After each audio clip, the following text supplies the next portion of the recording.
જય હિન્દ, જય ભારત મિત્રો. સ્વાગત છે તમારું નવા વિડીયોની અંદર.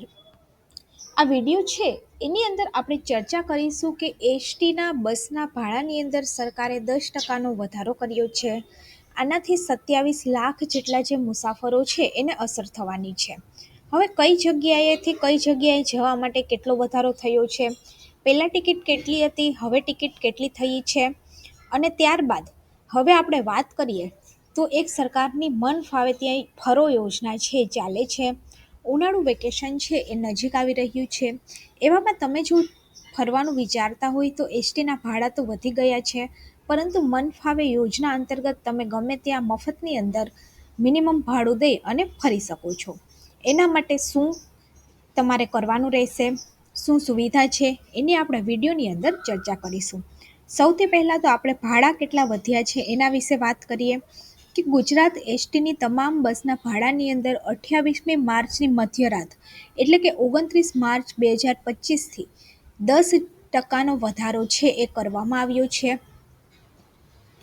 ભાડું વધ્યું છે એના પગલે તમામ લોકલ, એક્સપ્રેસ, ગુર્જરનગરી, સ્લીપર અને વોલ્વો બસના ભાડાની અંદર 48 કિલોમીટર સુધી 1 થી 4 રૂપિયાનો વધારો છે એ કરવામાં આવ્યો છે.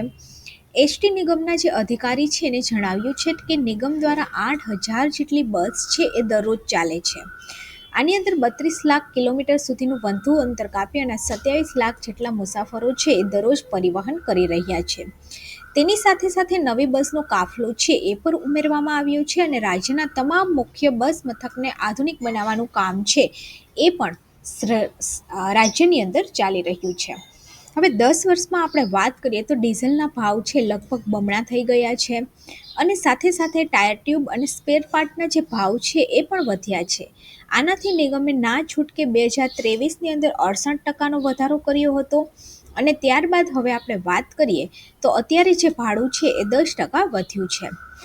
1 ઓગસ્ટ 2023ની અંદર 25% વધારો કર્યા બાદ 1.5 વર્ષ બાદ 29 માર્ચથી 10% વધારો છે એ કર્યો છે. હવે વધારા બાદ ટિકિટ છે એ કેટલી થશે? હવે મહેસાણા જવા માટે પહેલું ભાડું છે 45 હતું, 95 હતું, હવે 105 છે. વડોદરાનું 114 હતું કે જે 125 થયું છે. સુરત માટે 210 રૂપિયા થશે, રાજકોટના 128, જામનગરના 356 અને ભાવનગરના 169. આટલું જે ભાડું છે એ વધારવામાં આવ્યું છે. હવે આપણે વાત કરીએ તો મન ફાવે યોજના અંતર્ગત તમે કઈ રીતે ફરી શકો છો એના વિશે આપણે આ વિડીયોની અંદર આગળ ચર્ચા કરીએ. તો ગુજરાત સરકારની મારી યોજના જે છે એની અંદર એક જે યોજના છે એ છે મન ફાવે ત્યાં ફરો યોજના.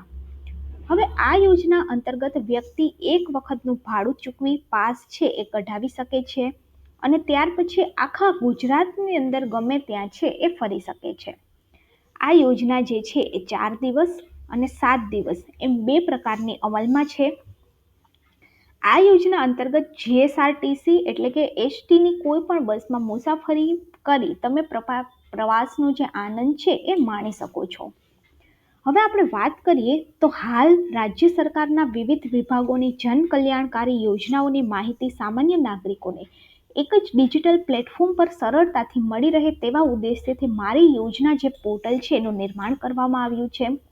હવે મારી યોજના જે પોર્ટલ છે એનો સંપૂર્ણ વિડીયો જે છે એ મેં તમને ડિસ્ક્રિપ્શન બોક્સની અંદર આપેલો છે કે મારી યોજના પોર્ટલની અંદર કઈ કઈ યોજના છે, આની લિંક કઈ છે, આની અંદરથી તમે કઈ કઈ યોજનાનો લાભ છે એ મેળવી શકો છો.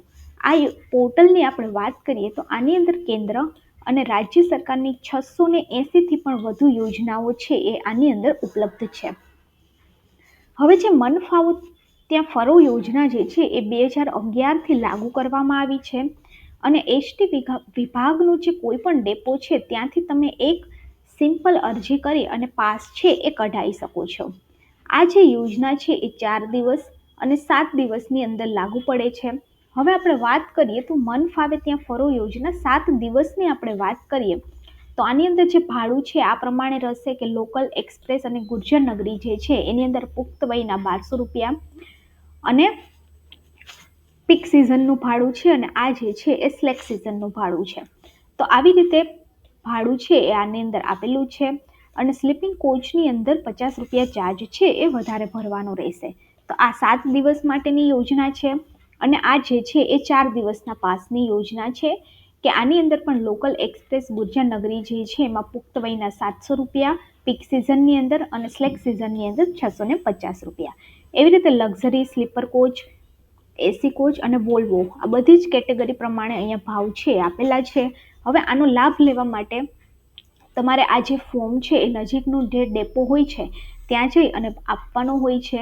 ત્યારબાદ તમને એક પાસ છે એ આપવામાં આવે છે. એ પાસની મદદથી તમે 4 દિવસ અને 7 દિવસની કોઈ પણ જગ્યાએ મફતની અંદર ફરી શકો છો ગુજરાતની અંદર.